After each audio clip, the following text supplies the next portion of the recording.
ao Amplie a Sua Consciência. Estou aqui com o Ronaldo Monteiro, meu parceiro, né? E hoje nós vamos falar, né, sobre a rebelião de Lúcifer. Tudo bem, pessoal? Tudo bem, Ronaldo? Como vai você? E aí, Cris, tudo bem? Tudo bem. Vamos falar um pouquinho sobre a rebelião de Lúcifer. É um tema bastante interessante, né? Mesmo porque tanto a questão religiosa, folclórica, é um personagem bastante antagônico, né? Então, existem Sem dúvida. algumas visões sobre esse personagem, né? Então, a gente vai discorrer um pouco sobre as fontes relacionadas aos livros, principalmente do Rebelião de Lúcifer, do J.J. Benítez, e também do livro de Urântia, tá? Outra coisa, pessoal, se vocês entrarem na nossa página, crontv.com, vocês vão observar que vai ter lá um aplicativo que vocês poderão instalar aí tanto no seu computador quanto no smartphone, para que vocês façam as perguntas ao vivo. Então, você manda aí o seu nome, né, de onde você está falando e a pergunta, porque a gente vai tentar responder para vocês. Tá bom, Cris? Vamos nessa? E vamos nessa. Bem, pessoal, nesse livro, que é uma obra de ficção, né, do Benítez, que utiliza da forma romancista, né, ele explora ao máximo a rebelião de Lúcifer para aqueles que acreditam que as coisas simplesmente não são da forma que nos forçaram a acreditar. Este livro é devastador, né, Ronaldo? Ah, sem dúvida. Aliás, o Benítez, né, que é um espanhol, os livros dele são, assim, muito... faz com que as pessoas pensem a respeito e provocam uma revolução até no pensamento das pessoas, porque é o seguinte, a grande característica do Benítez é que ele é um grande pesquisador, é um jornalista, né? Sem E ele dúvida. tem muitos detalhes de todos os livros que ele editou. Para vocês terem uma ideia, Cavalo de Troia, né? É uma saga, na verdade, são 9 livros, e Cavalo de Troia, ele fala sobre uma operação, né, da Força Aérea Americana, que tem uma capacidade de viajar no tempo, né? E a missão deles é justamente o Cavalo de Troia, porque eles se lançam na época de Jerusalém, na época dos 10, 15 dias antes da crucificação de Jesus. É algo imperdível, a gente recomenda que vocês leiam esse livro. Vamos lá. Vamos fazer uma pauta aí sobre esse livro também. Espera só um pouquinho, né, pessoal? Que a gente tem muitos temas aí sugeridos, e esse foi um deles. Mas o Benítez também utiliza a ciência, aventura, fantasia, para contar a história do personagem mais polêmico da história da humanidade. Não com a imagem demonizada que é perpetuada pela Igreja Católica. Porém, também ele não isenta de culpa da maldade humana. Um livro com uma perspectiva diferente, uma nova hierarquia do céu e uma nova função para os anjos e todas as personalidades envolvidas nas organizações celestiais. Fantástico. Então, o Benítez, nessa obra, ele se supera, né, mostrando a formação do universo e sua luta entre o bem e o mal. Lembrando que bem e o mal é uma questão de ponto de vista, né? E daqui a pouco a gente vai discorrer um pouco sobre isso. E de uma maneira bem clara, né, sendo ambos provenientes da mesma fonte, né, a parte da mesma humanidade, não existindo os conceitos de bom ou ruim. Então, ele tem uma linguagem bastante culta e um enredo bastante complexo, porém extremamente interessante e polêmico, né? Então, a gente recomenda que aqueles que têm mente aberta e que sabem discernir a ficção da realidade. Certo, Cris? Com certeza, Ronaldo, porque a proposta de hoje é destacarmos alguns trechos aí que achamos interessantes explorarmos. Então, antes de começar a explorar esses textos, né, eu vou conversar com o meu amigo Ronaldo, que é Monteiro, e vou fazer uma pergunta para ele. Ronaldo, como que o Benítez, no seu ponto de vista, que estudou todas as obras dele, como que ele escreveu essa Rebelião de Lúcifer? Em que livros que ele foi se baseando, você sabe? Então, na verdade, ele se baseou para escrever esse livro no livro de Urântia. Não sei se nossos internautas já tiveram conhecimento ou acesso a esse material. É um material muito extenso. Ele conta a história da Terra, que nesse caso ele é denominado como Urântia, porque as fontes e as informações são de milhares e milhares de anos atrás, e esse material ficou aí para que as nações e populações futuras tivessem acesso. Então, também é outra leitura que a gente recomenda.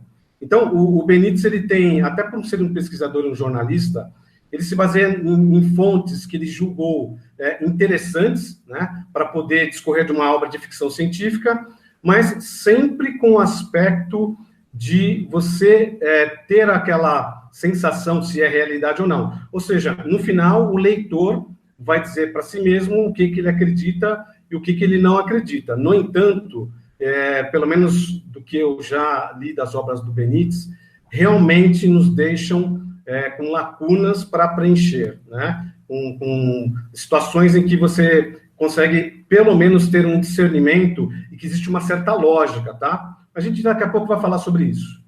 O interessante de tudo isso é que o Benítez também, assim, ele utiliza-se muito da figura de linguagem, né, para colocar todos os seus estudos, né? O que eu acho interessante, eu tive a oportunidade de conhecê-lo pessoalmente, e ele é um grande escritor, né, e sabe o que está fazendo. De qualquer forma, a intenção dele, pelo que eu entendo, é trazer uma verdade relativa de ponta para a nossa humanidade, algo que renove, né, a nossa cabeça, o nosso coração, que a gente perceba de forma diferenciada tudo que está sendo colocado aí dentro das religiões e fora delas também, né, ou não? Não, perfeitamente. A grande desafio do Benítez, eu acho que a obra dele aqui na Terra, é despertar as consciências para novas realidades, né? Nós sofremos durante milênios um marketing, né? Seja de quais fontes forem ou que foram, uma certa ideia sobre alguns aspectos da vida, né?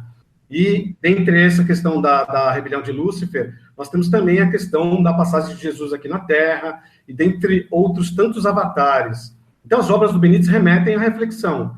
E é isso que a gente vai ver daqui a pouco sobre esse livro, Rebelião de Lúcifer.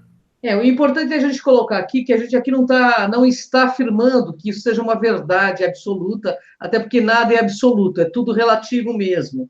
Mas que é bem legal a gente refletir sobre as obras, né, do autor, porque pode nos trazer novas reflexões. E tudo que é novo é muito bem-vindo, né? Até porque a gente desperta aí para novas coisas que foram, de certa forma, escondidas aí pelas religiões, né, Ronaldo? Exatamente. Muito do que nós temos como ficção, na verdade, é a realidade, né? E a realidade, muitas vezes colocada diante dos nossos olhos, é pura ficção. Porque eu falo aqui da palavra marketing, porque isso remete a muito à questão de se vender um peixe, né? Se vender uma ideia, né? Gerar uma ideia, gerar um mito. Pessoas aqui na Terra, eles são mestres nisso, né?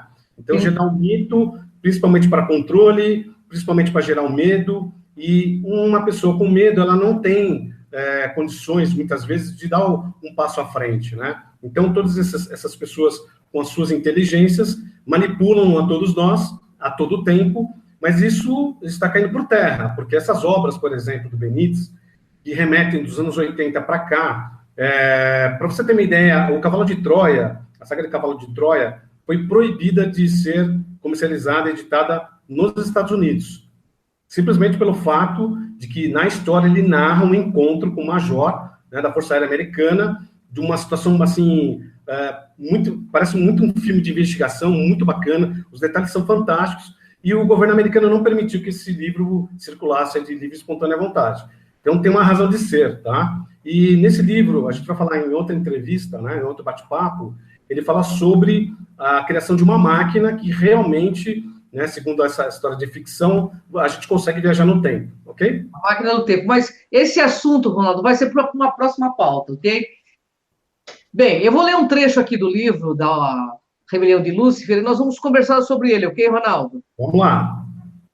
Então, esse trecho diz o seguinte: um momento, Frank, por todos esses anos, os cálculos de Ridley e dos demais astrônomos coincidiram em dois fatos que provocaram certa preocupação. Em primeiro lugar, Ra viaja diretamente em direção ao nosso sistema solar. Segundo, trata-se de um corpo celeste singular com uma órbita cujo período de revolução foi calculado a 6.666 anos, um astro períodico. Mas vocês têm certeza disso? Diz aí, Ronaldo. Olha só, por que a gente colocou esse trecho?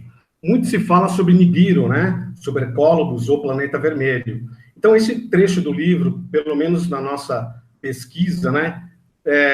Acreditamos que remete ao Nibiru. E, por incrível que pareça, ele fala até sobre essa questão dos 6.666 anos, que são todas as informações vinculadas na internet. Então, o que acontece? pelas pesquisas que do JJ Benítez, ele também encontrou, né, essa questão do astro intruso, que está se aproximando do nosso sistema solar, e que ele tem algumas características, e daqui a pouco a Cris vai narrar para a gente um trecho desse material, desse livro, que realmente é a mesma informação que nós temos, não sei se vocês estão acompanhando na internet, mas já foram até fotografados aí, houve fotos desse objeto, né, que se aproxima aqui do planeta Terra, mas aguenta aí que a Cris vai falar um pouco mais no trecho seguinte. Então, eu gostaria de falar uma coisa, Ronaldo. Eu estive com vários astrônomos, né? E conversei muito sobre Nibiru. Eles dão risada, eles dizem que Nibiru não existe na concepção astronômica, que isso é uma ficção. Inclusive, estiveram no meu programa, lá no Enigmas. Então, assim, eu estou colocando a opinião da ciência também, porque eu acho assim, nós podemos estar vendo talvez até uma grande nave, e a gente pode estar achando que é Nibiru, entende? Exatamente. Então, assim, eu conversei com vários astrônomos e eles refutam totalmente a ideia de Nibiru. Eles dizem que se houvesse esse astro intruso, nós tiraria o nosso planeta praticamente de rota, entendeu? Por conta da própria magnetosfera de Nibiru, se houvesse isso, entendeu? Eu estou falando isso para o internauta porque senão eu vou contradizer todas as informações que o astrônomo deu no meu programa. Só para comentar o que a Cris está falando aí para nós, internautas, o que eu estou relatando é algo que tem no livro, tá? Por coincidência ou não, pode ser também gerador do mito Hercólogos, pode ser. Então, todas as informações aqui são para que vocês reflitam, né? Para que vocês tenham aí as suas próprias pesquisas. O que, pelo menos, eu considerei curioso, essa informação está num livro que foi editado há muitos anos atrás, entendeu? Esse é o principal motivo de se comentar sobre esse trecho, ok? Entendeu? Bom, tem outro trecho aqui, e ele diz assim, que estrutura tem? Jerry Negebauer, de Palomar, obteve há meses os primeiros informes, graças a um dos seus satélites infravermelho. Ra também tem um núcleo frio, porém um tanto superior ao nosso planeta. Mas o que é mais desconcertante, pessoal, é que esse núcleo aparece rodeado por uma espécie de envoltório. Ainda não sabemos se líquido ou gasoso, cujo diâmetro total é similar ao de Júpiter. Isso aí significa um volume 1000 vezes maior que o da Terra. Como podemos perceber, Ronaldo, porque temos bastante material falando sobre a forma de composição de Nibiru. E aí, como que você diz isso? Então, de novo, a questão das fontes que se encontram na internet, né? E esse corpo ele é identificado como um corpo com uma magnetosfera, né? Uma parte densa, e ele tem essa coloração marrom, né? Existe uma cauda, justamente por todas essas componentes que acompanham esse planeta, e que, dentro dessa característica que está aqui no livro, ele pode ser o mesmo, né? O mesmo objeto que nós tantos... como nós estamos vendo dentro da internet. Então, essa questão, por exemplo, de ele ser muito grande, é questão da densidade. O que a Cris falou é verdade.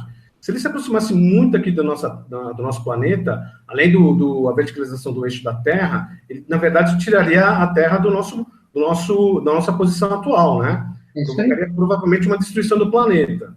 Mas é curioso os detalhes desse livro, né? É por isso que a gente convida a todos a lerem esse livro e vocês tirarem as suas próprias conclusões. Cris? Sem dúvida. Então, vamos a outro trecho aí, Ronaldo. Em relação ao que eles, os portadores da vida, chamam o supercontrole da evolução, esses documentos dizem outras coisas, que a vida material evolucionária, ou seja, a vida anterior à aparição da inteligência propriamente dita, retunda de uma colaboração entre os mestres controladores físicos e o Ministério da Transmissão de Vida, através de 7 espíritos mestres em conjunção com os ativos cuidados dos portadores da vida responsáveis, em consequência do funcionamento coordenado dessa tríplice atividade criadora. E desenvolve-se uma aptidão físico-orgânica para pensar mecanismos materiais, destinados a reagir inteligentemente aos estímulos do meio exterior.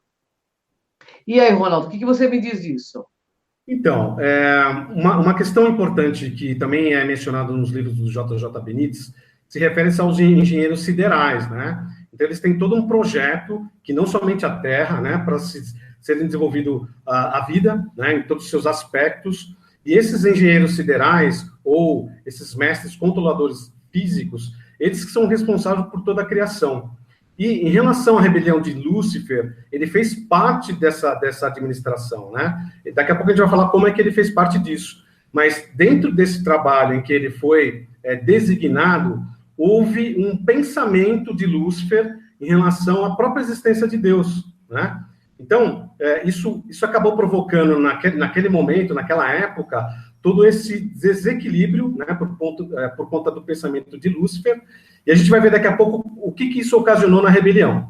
Então, mas uma pergunta que eu tenho que fazer, Ronaldo, do seu ponto de vista, nesta obra de J.J. Bennett, Lúcifer, então, é uma entidade que poderia ser chamada de um ser, especificamente. Na verdade, ele é um ser comum. Então, ele foi como nós um dia, né? Teve suas experiências em todos os seus aspectos, seja eles espirituais, materiais, enfim. Ele se tornou um anjo, né? Ele se tornou uma pessoa brilhante, inclusive nas suas atividades, né? De arcanjos. Só que naquele momento, o Lúcifer, ele teve um pensamento que levou ele à derrocada, que é aquela questão do anjo decaído, né?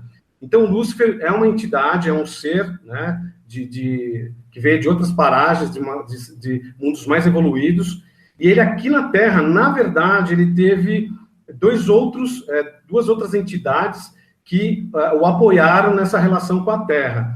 E uma dessas entidades é o próprio Satã, que a gente vai falar daqui a pouco. Então deixa eu colocar um ponto de vista aqui de quem pesquisa também.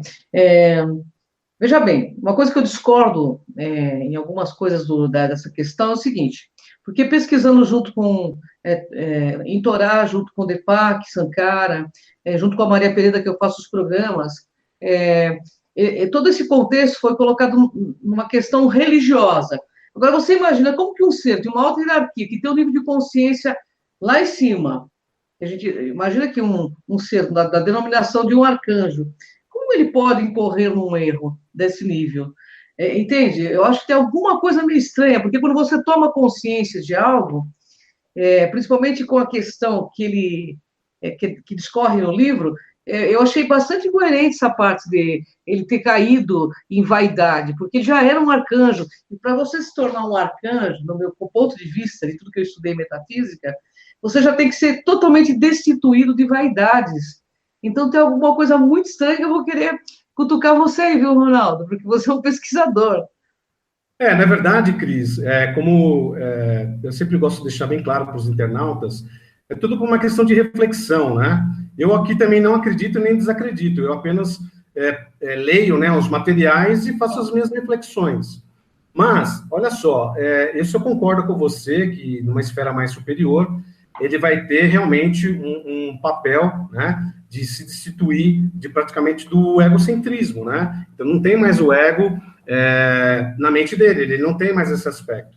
Mas, para entender esse processo, precisaria de ler, né, em mais detalhes a obra, que esse é o nosso objetivo nesse bate-papo. Nós estamos instigando vocês a pesquisarem, lerem esta obra e vocês terem as suas próprias conclusões. O que eu posso comentar é muito intrigante a forma como é exposto em relação a essa rebelião, como que ele foi decaído. Outra coisa importante. Mas é colocado também de uma forma bem religiosa, hein, Ronaldo? Então, a parte religiosa foi um aproveitamento de informações, talvez seja da mesma fonte, e que essas outras entidades da Terra se aproveitaram para se utilizar desse mesmo material e provocar um medo na população humana. Né? Então, quantos milhares de anos que falou, olha, essa é uma obra de Lúcifer, essa é uma obra de Satã, né? Então, tirando... Até porque Lúcifer, o próprio nome dele diz que é o portador da luz, né? Então, você veja que é uma contradição. Eu estou falando da obra baseado em tudo o que tem Torá, porque nesses 30 anos eu estudei tudo, Torá, Mahabharata, então você vê que a religião parece que inverteu muitas as condições. Uma outra coisa que o Eric von Däniken colocou sobre Lúcifer, nesse último congresso que eu estive, ele disse assim que foi encontrado um pergaminho assírio, né, datado de mais de 100 mil anos, e extremamente bem conservado, e fala como se tivesse ocorrido uma guerra estelar, e nesse pergaminho, sabe como chamava o comandante que entrava em batalha com o tal de Iavé? Isso mesmo. Lúcifer.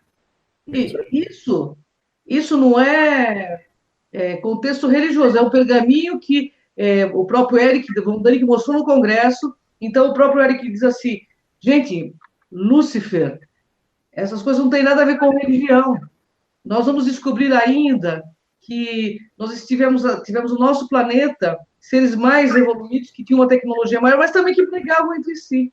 Claro, exatamente. Né? Isso mesmo. Essa questão, por exemplo, dessas guerras, né? E a gente, aqui foi falado muito bem pela Anabelle, né, em relação aos Anunnakis, por exemplo, você tem as castas, né? Aqui no planeta Terra tem gente que é do bem, e tem gente que é do mal, né? Então não é o fato de eles serem de outros planetas, de outros mundos, que não existe a discordância, né? Existe uma discordância entre eles. Né? Existem os fundamentalistas, né, em cada uma dessas raças. Então tem essa questão da própria moral desses seres, dessas outras humanidades, que realmente existe muito conflito, né? Então, esses conflitos acabam se refletindo aqui na Terra. Então, também até o que a gente tem acompanhado no History Channel, e tantas outras fontes, falando sobre os deuses astronautas, né, com Van Däniken, que fez obras maravilhosas em relação a um excelente pesquisador, mas nos remete sempre à questão de como eles participaram da evolução aqui do planeta Terra. Inclusive, o que eu queria comentar é o seguinte: para qualquer evolução, seja qualquer tipo de evolução social, econômica, o que acontecer dentro da nossa sociedade, ela acontece de duas formas, né? A primeira forma é quando a gente passa uma necessidade, né? Quando a gente tem algumas dificuldades, a gente sempre pensa numa maneira de evoluir, seja na parte agronômica, seja na parte de criar produtos, enfim, na troca, né, de produtos entre as pessoas, enfim. A gente está numa dificuldade, e para vocês terem uma ideia, o que a guerra provocou para a humanidade? Por incrível que pareça, a guerra provocou um salto, né, em muitas questões, por exemplo, tecnológicas, né, se vocês talvez tenham pesquisado, mas, por exemplo... O microfone está falhando, Ronaldo. Está falhando? Bastante. Deixa eu só fazer uma configuração aqui, só um minutinho, por favor. Só vou alterar aqui. Vamos ver se melhora, tá, Cris? Melhorou aí? Só um ponto que você está falando. Eu vejo assim que o cume da evolução é o fraternismo. Então, assim, por mais evolução que nós tenhamos tido com guerras, ainda no meu ponto de vista, é o aprendizado pela dor, sabe? Ou você aprende realmente no fraternismo, porque amar a gente não sabe mesmo, né? Ou você aprende pela dor. Mas o que eu queria voltar ao tema da rebelião de Lúcifer é o seguinte: eu acho bastante contraditório, porque a religião inverteu muito conhecimento. E ela inverteu o conhecimento a favor dela mesma, porque você pode ver que todos os grupos religiosos são muito ricos, enquanto a humanidade morre de fome, né? Eu acho que o único erro dele foi ter colocado esse enfoque religioso dentro da questão da rebelião de Lúcifer.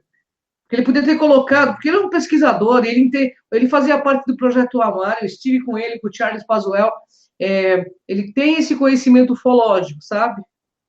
E há pouco, como eu disse, isso vem ao encontro, inclusive, desse tema Rebelião de Lúcifer, o Eric von Däniken mostra, então, no Congresso, esse pergaminho assírio, que diz que numa única noite, quando Iavé discorre numa briga quis expulsar esse comandante, o que aconteceu? Ele matou mais de 100 mil assírios com um clarão que foi dado em cima. Então, assim, eu tenho muito pé atrás quando a coisa se volta para o lado religioso, até porque eu não tenho religião, mas, assim, eu vejo muita inversão dentro da religião, esse Deus tirano que é colocado, sabe? Essa coisa que, contraditória, por exemplo, Deus te ama, né? Mas se você não amá-lo, você vai para os quintos dos infernos, entendeu? Essas contradições que existem na religião me pegam muito. Você já tem... Está falhando o seu microfone. Está falhando ainda? Muito.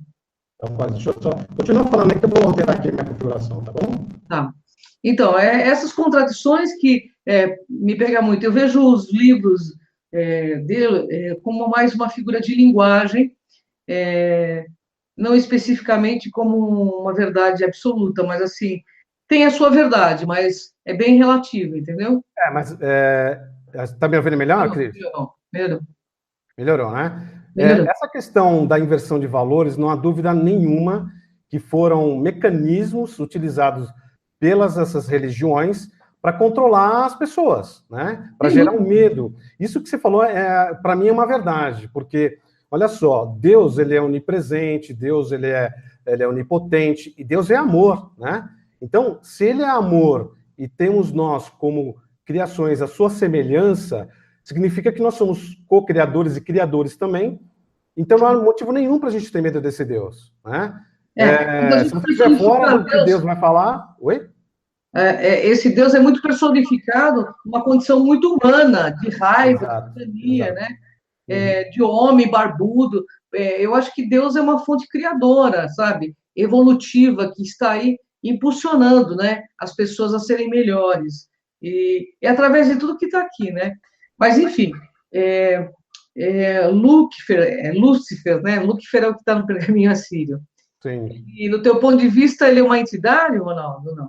Não, na verdade, ele é que a gente fala aqui sobre espírito, energia, a gente tem várias denominações, cada um com o seu ponto de vista, né? Claro. Mas eu penso que, como nós existimos aqui na matéria densa, mas também nós estamos apenas passando por um corpo biológico, porque na verdade nós somos feitos de pura energia, então são seres constituídos de uma energia, de um conhecimento, de uma evolução, que vivem em outras camadas multidimensionais, e que esses seres, por conta desses erros, ou por conta desses problemas de pensamentos, enfim, eles acabam sendo direcionados para orbes como a Terra, para nos ajudar na nossa evolução. Foi que a Anabelle explicou de forma bastante interessante da presença dos Anunnakis aqui na Terra, né, que é a época dos Sumérios.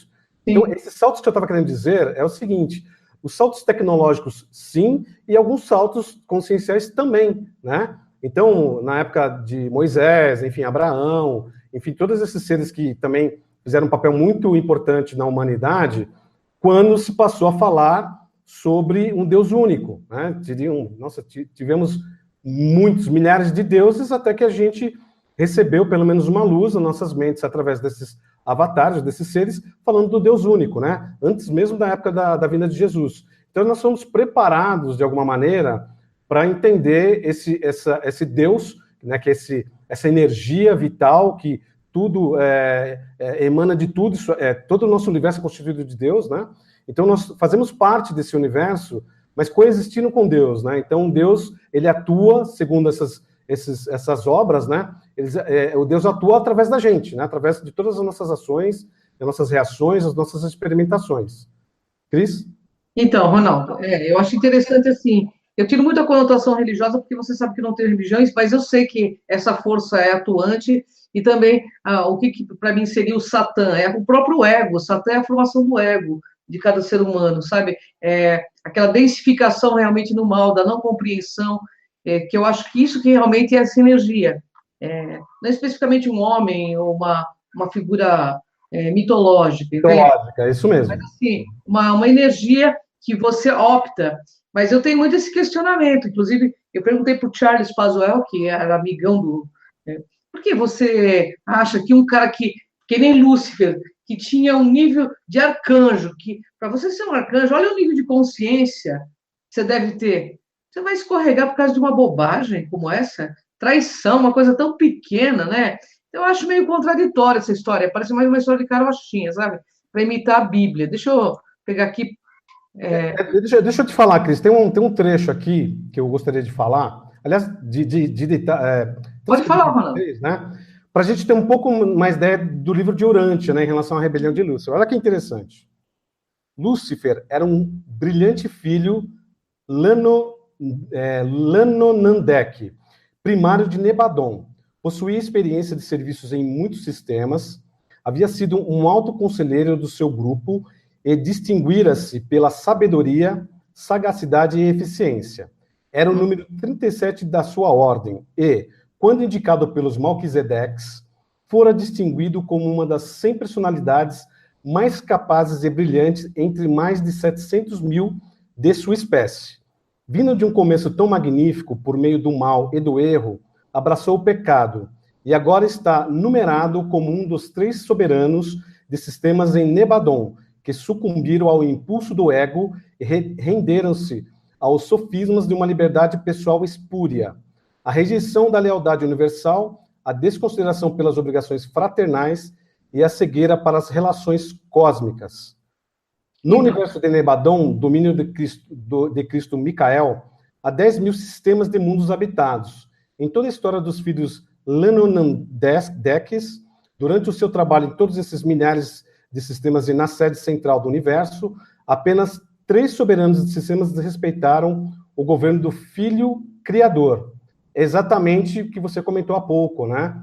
Como é que um ser com essa capacidade cometeu esse erro e ele acabou sendo destituído de toda essa a parte que ele era mais magnífico no seu trabalho, entendeu, Cris? Então, eu já li o livro de Urântia, eu já, inclusive, entrevistei o pessoal de Urântia, respeito muito, mas eu acho que é um livro canalizado, sabe? O livro de Urântia foi canalizado. Então, veja bem, quando você canaliza, e hoje foi pesquisado já sobre a questão de canalização, 30% é um bloco de informação que você traz de verdade. O resto é tudo da cabeça do canalizador. Então, acho que a gente precisa separar bastante coisa, porque se a pessoa tem crença em Jesus, em Buda, ele vai colocar essas questões como sendo a verdade, entendeu? E é o que a gente vê muita confusão nisso, né, Ronaldo? Eu não estou aqui defendendo Lúcifer, nem... Eu acho que existe uma força da entropia, que é a força da inconsciência, sabe? E as pessoas fazem questão de ficar nessa força da entropia, mas fazem questão porque vê a zona de conforto, vê realmente uma vantagem, né? Então, a gente acaba, por conta de ficar nessa zona de conforto, que lá na frente vai ser a nossa zona de confronto, a gente acaba não querendo sair. A gente espera entrar nas crises existenciais, a gente espera tudo isso para a gente ir buscar o que nós somos. Concordo com você. Essa questão, por exemplo, de atuação junto à humanidade, né, operando em nosso ego, né? Então, assim, existe uma característica humana que é o seguinte: qual o tom, né, de vida que nós temos aqui na Terra? Quais são as frequências que nós estamos participando neste momento? Nós estamos mais para a parte negativa ou positiva? Nós estamos mais para o amor ou para a dor? Então, essas influências desses seres para conosco é o que vai dizer o resultado da nossa vida, né? Mas se alguém falar para nós, olha, roubar é certo ou matar é certo, vai a tua consciência que vai dar uma resposta em relação ao que você está ouvindo, né, ou considerando, né? Então, os aspectos que esses seres fizeram durante milênios foi mais uma questão de puxar a pessoa que já tem as suas inclinações, as suas sombras, né, ou a sua luz para aquilo que ele está se deparando, né? Por uma questão mais de reação a essas tantas situações que tem na vida. Então, as decisões são tomadas todos os dias pelo que a gente sente, né? E praticamente o que a gente tem de vibração dentro do nosso coração. Então, vai demandar uma situação positiva ou negativa, dependendo do qual música que estamos escutando naquele momento. Cris? Na verdade, eu penso que tudo no universo é energia, frequência e vibração, que nós somos uma antena e a gente vai captar o que tiver a ver conosco. Se você colocar do ponto de vista de um animal enxergar o ser humano, eles vão ver a gente como seres extremamente negativos. Porque o ser humano, por onde passa, ele deixa um rastro de destruição e dor. São poucos os seres humanos que realmente têm uma atitude mais lúcida, de amparo, de fraternismo, né? Então, eu vejo as igrejas se debatendo, já o Satanás que faz isso. Olha o que o ser humano está fazendo com o planeta Terra, sabe? Se o planeta Terra está esse caos que está, é porque nós somos um caos. E do caos vai nascer uma estrela. Mas, para isso, precisa passar pela maturação da consciência. Porque uma consciência fechada no egoísmo, exatamente, fechada nas sombras, ela não vai conseguir nunca acessar sua parte búdica, crística, porque ela, principalmente se ela não quiser sair dessa zona de conforto e ficar sempre presa nos quadradinhos das religiões. Que a religião fala assim, reza, senão você vai para o céu, para o inferno. O cara só reza porque ele tem medo de ir para o inferno. Ou seja bonzinho, porque senão você vai para o umbral. Então o cara começa a ser bonzinho, não é porque ele faz uma reforma íntima, porque ele tem medo do que pode acontecer com ele após a morte, entende? Então eu acho que está na hora de nós, enquanto humanidade, né,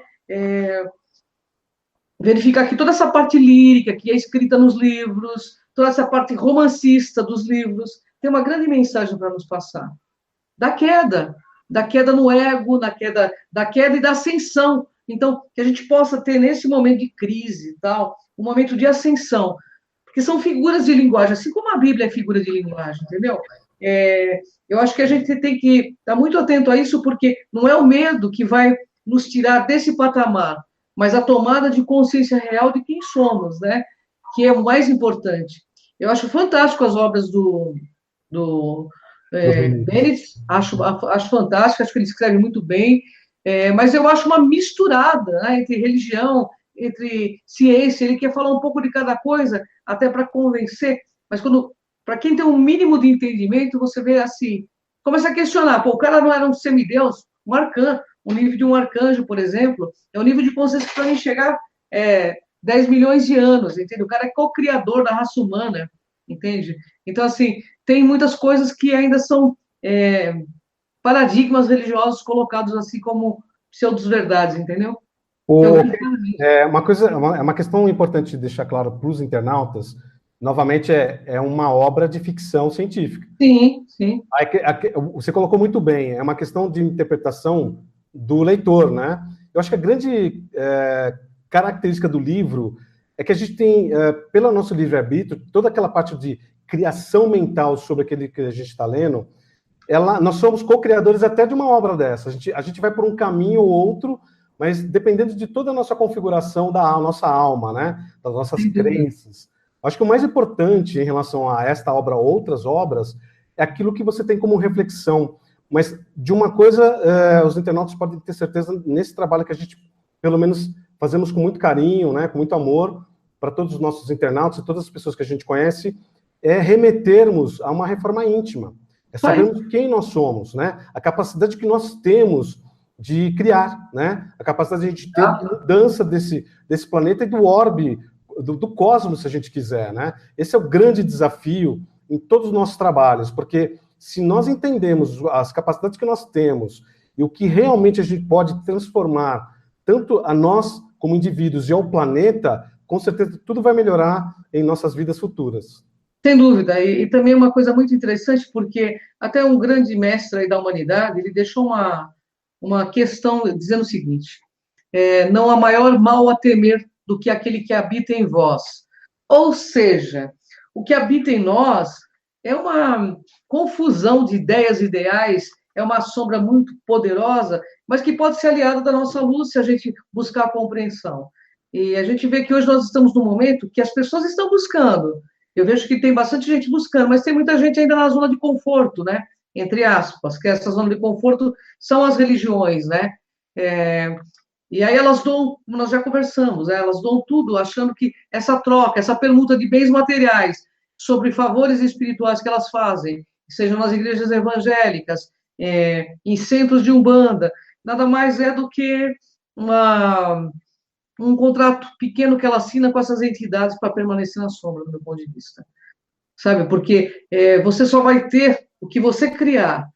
E essas pessoas acreditam que elas só vão ter o que for dado. Então, elas se portam, de certa forma, como mendigos espirituais, né? Então, está na hora da gente sair e realmente ser imagem e semelhança dessa força criadora. Aceitar ser imagem e semelhança. Porque a gente nega muito essa força criadora em nós. E o que é essa imagem e semelhança? Tudo que foi criado nesse planeta, no meu ponto de vista, tem que ser respeitado, né? E a gente passou a não respeitar as coisas da natureza e nem a natureza das coisas. E aí o que acontece? O ser humano começa a perder, então, no meu ponto de vista, o contato com os seres da natureza. E se você começa a estudar o Wicca, foi isso que aconteceu. O ser humano tinha toda uma multidimensão que ele tinha contato e, de repente, ele perde, por conta de agressão à própria mãe natureza, né, ao espírito da terra. Então, eu acho que nós precisamos nos reconectar ao que somos, sabe? Partes da natureza, né? E parar de agredir a natureza, que a gente fazendo tanto, né, hoje em dia. E que isso é muito triste. Isso eu acho que é uma coisa satânica que existe em nós. Porque satânico no Torá significa ego, o Deus do ego, entendeu? É uma coisa escura que está em nós e que a gente precisa conscientizar, trazer à luz, né? Para que a gente realmente possa fazer jus, né? A dizer que nós somos imagem e semelhança de algo maior, né? Com certeza, Cris. Inclusive, essa questão da sombra e luz, até que as religiões até contribuem, por exemplo, de tirar o fardo, né, nosso, por ocasiões que é motivo de Satã, Lúcifer, quer dizer, a culpa, né, e as ações são atribuídas a outras pessoas, senão nós mesmos, né? Nós somos agentes transformadores, somos agentes que interferem em toda a vida, né? As decisões são nossas. E uma vez que a gente entende a parte da nossa sombra, né, ou essa parte do ego, ou enfim, as nossas características interiores, é que a gente vai poder enfrentar melhor a vida e a gente colocando mais a nossa parte positiva.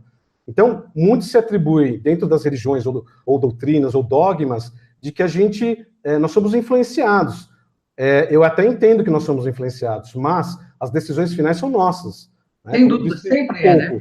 Se eu vou falar de alguma situação que olha, o Brasil está em crise, vamos quebrar tudo, vamos assaltar as lojas, vamos levar aquelas coisas que nos pertencem, eu, Ronaldo, vou dizer que não, eu vou dizer que está contra os meus pensamentos de se prejudicar algo, né, alguma pessoa, ou tomar algo que não me pertence.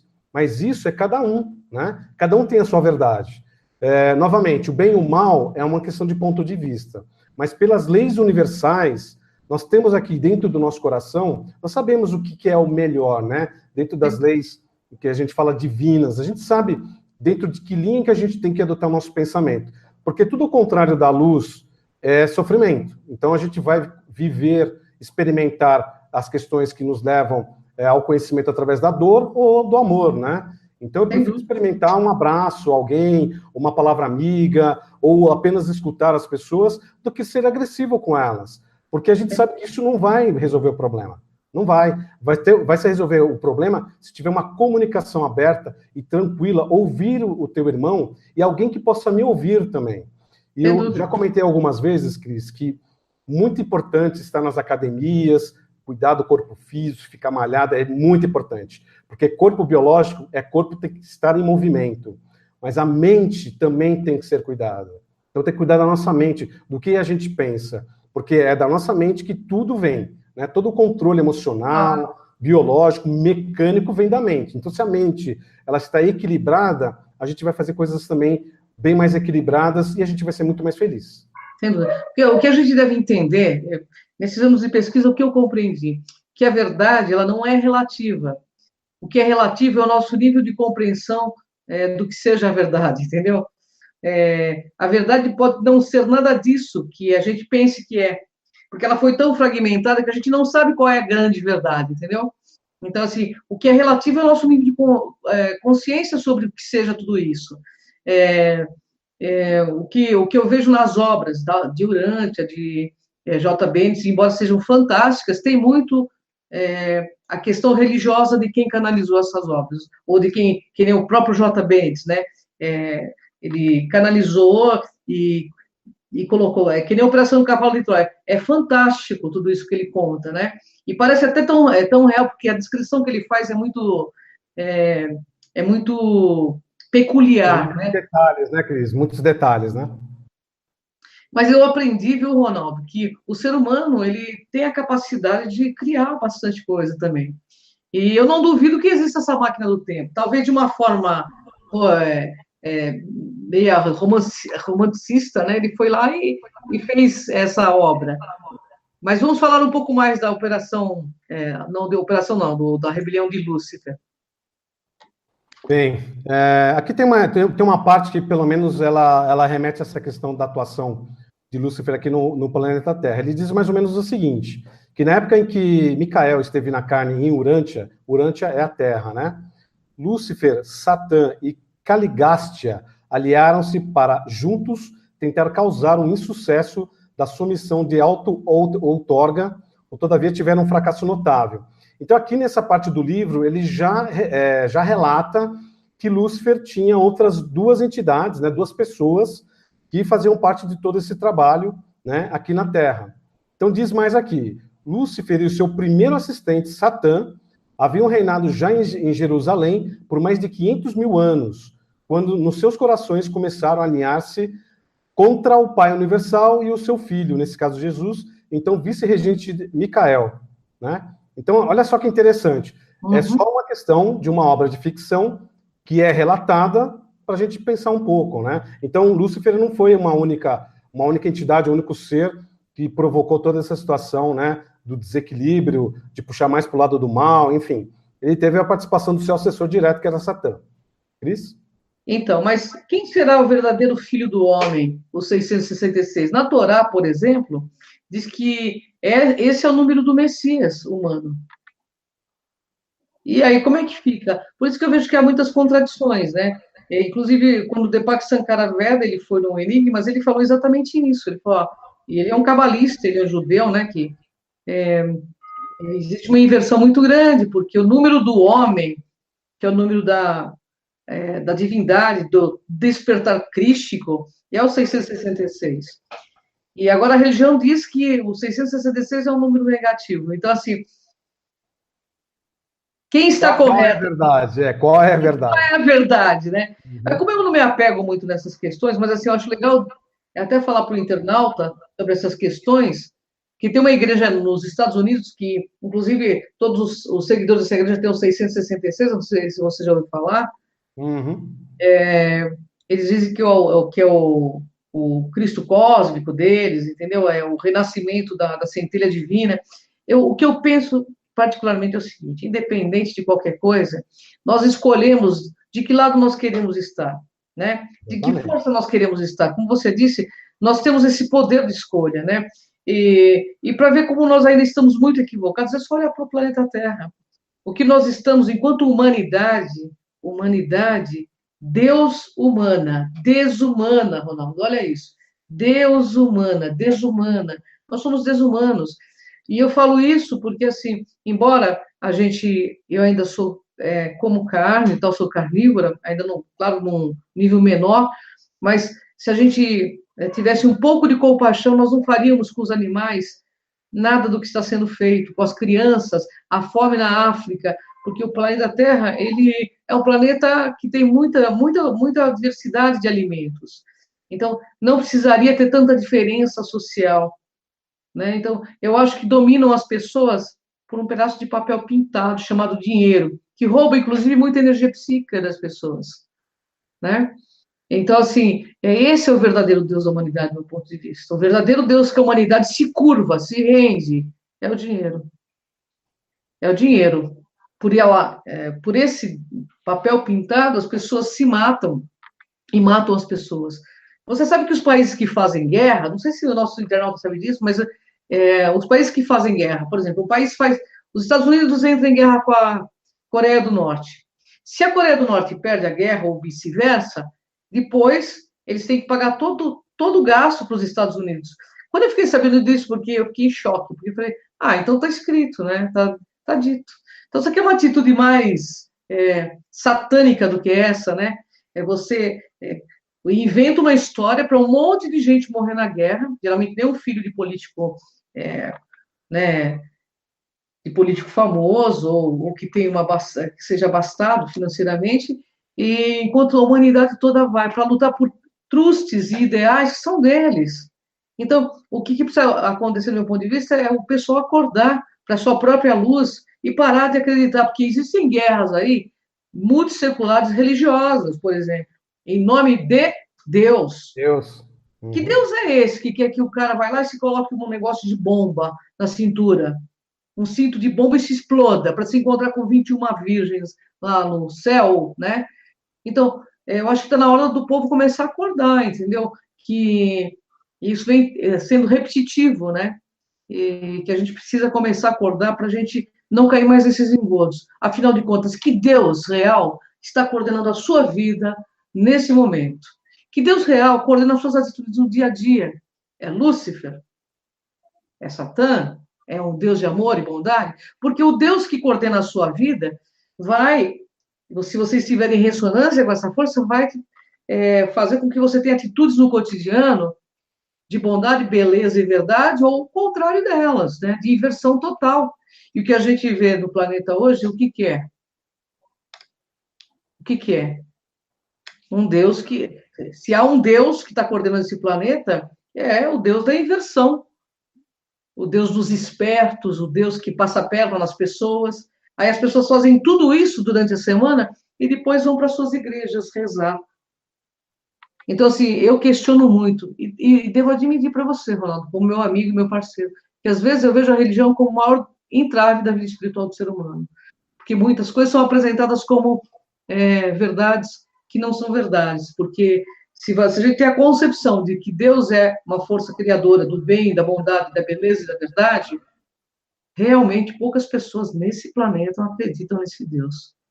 É só olhar a atitude do ser humano com qualquer outra espécie. Não precisa ser de outra espécie, não. A própria espécie humana, no dia a dia, no trânsito. O ser humano compete o tempo todo, entendeu? Essa competição, essa guerra, né, do ego, é o tempo todo, né? Uhum. Então, assim, voltando à rebelião de Lúcifer, eu acho que ainda há uma grande rebelião. Como psicanalista, eu acho que o ser humano está em profunda rebelião com essa força trevosa, seja Lúcifer, seja Satã, sei lá qual nome eu vou dar, porque eu não conheço bem essas histórias assim religiosas, mas o ser humano tem uma irmandade com essas forças. É só olhar para o planeta que nós estamos. Nós não temos merenda para as nossas crianças, né? Nós não temos um monte de coisas, hospitais, por exemplo, pela ganância do ser humano. Você vê o quanto é difícil levar um trabalho de consciência, as pessoas entram em canais para ouvir besterol e não entram num canal de consciência, para abertura de consciência. Tem 10 bilhões de pessoas inscritas no canal, que é Sessão Besterol, e 20, 30 mil pessoas inscritas num canal de consciência como o nosso, como o do Flávio Vale, como de outras pessoas que estão aí batalhando para trazer um nível de lucidez maior. Então, é você só perguntar, quem está causando essa rebelião? É Lúcifer? Ou é a aceitação do mal em nós? O cara lá, o rapaz de 33 anos, ele já não dizia, não há maior mal a temer do que aquele que habita em vós? Quem é dono da sua cabeça, internauta? Para que lado você pende realmente? Você tem coragem de olhar para você mesmo e dizer para quem você está trabalhando aqui na Terra? Para o fraternismo, para a humanidade ou para o egão siderado que você tem? Então, eu puxo a orelha mesmo dos internautas porque eu quero todo mundo desperto, vamos mudar isso aqui, né, Ronaldo? Eu acho que isso é possível. E essa rebelião e esse Armagedon que o pessoal fala tanto, estão acontecendo nesse momento, na sua vida, na minha vida, na vida de todas as pessoas. Esse confronto de treva e luz é o tempo todo, esse embate. Mas aí, como disse o Ronaldo, que lado você pende? Qual é o lado que você está? Essa queda de braço vai ser para o positivo ou negativo? A questão não é, né? A pessoa não, é só olhar. Gostaria que fizesse com vocês o que você está fazendo com os outros ou com os animais? Então, Ronaldo, eu acho que é uma questão. Esse programa, na realidade, a gente já fez ele de propósito para conscientizar mesmo, né? Reflexão, né? Claro, até porque, como figura de linguagem, a Bíblia é muito legal, todos os livros. Mas tem muito de ego humano, né? 90% de ego humano, né? Você vê assim que. E é sempre as mesmas questões, o bem contra o mal. Até quando a gente vai precisar ler tudo isso novamente, ficar lendo multissecularmente esses livros considerados sagrados, até a gente entender que a opção é sempre nossa, de que ninguém está sendo pagando nada. É nós que fazemos as coisas acontecer, não é, Ronaldo? Tem uma questão que eu acho importante comentar, está dando um eco aí para vocês, né? Mas o que acontece? As escolhas que a gente faz em relação à questão até vibratória, por exemplo, permite com que as pessoas liguem uma televisão e vejam durante horas tudo que é violência, morte, assassinato, tudo aquilo que vai gerar medo. Então, pessoal, internautas, saiam dessa vibração, desliguem a televisão, desligue qualquer canal que promova o medo. Busque abrir os canais que geram o bem, né? Que geram a tranquilidade, a prosperidade e ajuda ao próximo. E aí a tua vida, a nossa vida vai ser melhor. Enquanto estivermos conectados com essas questões do medo, que tanto essas energias negativas, essas fontes, esse marketing negativo, eles impõem para a gente, inclusive o materialismo, né? Esse materialismo desenfreado, a gente tem que comprar tudo, tem que se formar na faculdade, é um ciclo vicioso dentro dessa matrix, em que você tem que se sustentar a todo momento. A todo momento você tem que estar escravo desse papel verde, que tanto a Cris, ela comenta conosco, e nós somos escravizados por ele. Evidentemente que a troca de produtos e serviços no mundo, é necessário. Hoje o escambo através do dinheiro, mas nós podemos ter uma comunidade humana que nós vamos trocar o quê? Experiências, um faz uma roupa, o outro faz uma comida, o outro tem as suas galinhas com os ovos. Se a gente começar a pensar no escambo original, ele era muito mais interessante, porque não precisava se matar as pessoas, existia uma troca nessa sociedade antiga. Hoje se luta e se guerreia, né? Tem todas essas guerras, uma pela questão filosófica, né, e religiosa, e outra pela questão do dinheiro. Uma coisa que você falou, Cris, até para a gente fechar aqui o nosso bate-papo, é que as guerras, elas têm uma lucratividade gigantesca. Então, guerras do Kuwait, né, enfim, de todos a Síria, entre todos os outros países, uma hora vai ter que ser reconstruída, não vai? Então, e quem que são os empreiteiros? São os grandes países, né, G8, G10, são as pessoas que financiam de alguma forma, da mesma forma que acontecem as guerras, eles têm que ir lá e reconstruir tudo. Quem que esses países vão ter que pagar? Esses nossos grandes empreiteiros. Então, pessoal, fique atento, né? Fique desperto, mude os seus pensamentos, não faça as mesmas coisas esperando resultados diferentes, faça coisas diferentes, entendeu? Faça as coisas para o bem, cuida de uma criança, cuida de um animal, cuida da sua família, dê um abraço em alguém, né? Ouça mais do que falar, enfim, tem tantas coisas simples para se fazer nessa vida que vai mudar toda uma humanidade. Faça a reforma íntima. Cris? É verdade. Ô, Ronaldo, sabe, e como psicanalista eu perguntava sempre assim para as pessoas que eu ia para atender, o que realmente te faz feliz? Me descreve 5 coisas que te fazem feliz. Uma era material, o resto era todo espiritual. O amor de fulano, o amor de Beltrano, minha mãe, meu pai, meus tios, sabe? Essas coisas que são reais e que a gente vai levar sepultura dentro, a eternidade afora, que nos fazem felizes, sabe? Você não é um outdoor para você ficar se matando para usar uma marca, porque eu vejo hoje as crianças roubando tênis aí uma das outras, porque o tênis custa mais caro do que o salário que o pai ganha. Então, gente, vamos ter noção, sabe? A mudança e essa rebelião, ela nunca terminou. Ela está dentro de nós, essa rebelião entre o bem e o mal. Mas cabe a nós optarmos. Afinal de contas, é bom que a gente abra bem os olhos antes de fechá-lo.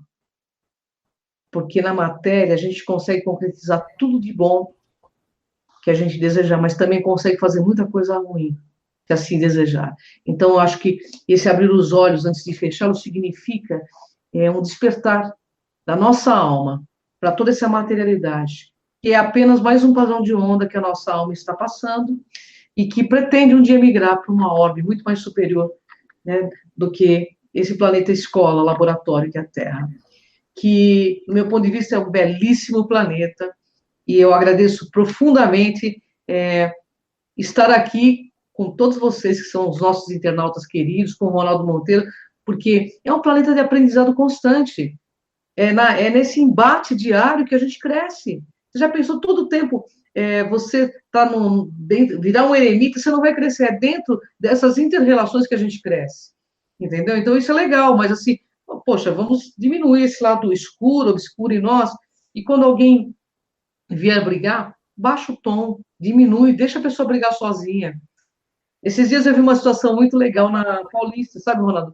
Eu fui fazer um trabalho lá em São Paulo, e um rapaz bateu na traseira de uma moça. Menino, a moça saiu do carro já soltando todos os bichos, né? O rapaz pegou o cartão, falou, minha senhora, não precisa discutir, eu vou pagar o seu carro. A mulher só faltou bater no cara, sabe? Então, porque essas coisas acontecem, então a gente tem que começar a ter um pouquinho mais de compreensão. Está todo mundo ainda muito preocupado com dinheiro, com um monte de coisa, mas o que nós vamos levar daqui exatamente? Nós vivemos na efemeridade buscando a eternidade. Então, que a gente tenha noção dessa efemeridade. Só que tudo passa, tudo é experiência. Vamos aprender com os erros, isso é mais importante. E olha, dói crescer, viu, pessoal? Não pense que é fácil, não. Dói crescer, mas a gente cresce. E juntos é melhor ainda, porque juntos, pessoal, é o caminho dos fortes, né, Ronaldo? Perfeitamente. Bem, a gente está chegando aqui no final do nosso bate-papo, que eu acho que foi bem interessante, e nós estaremos aí com outros assuntos bastante cativantes, né, Cris?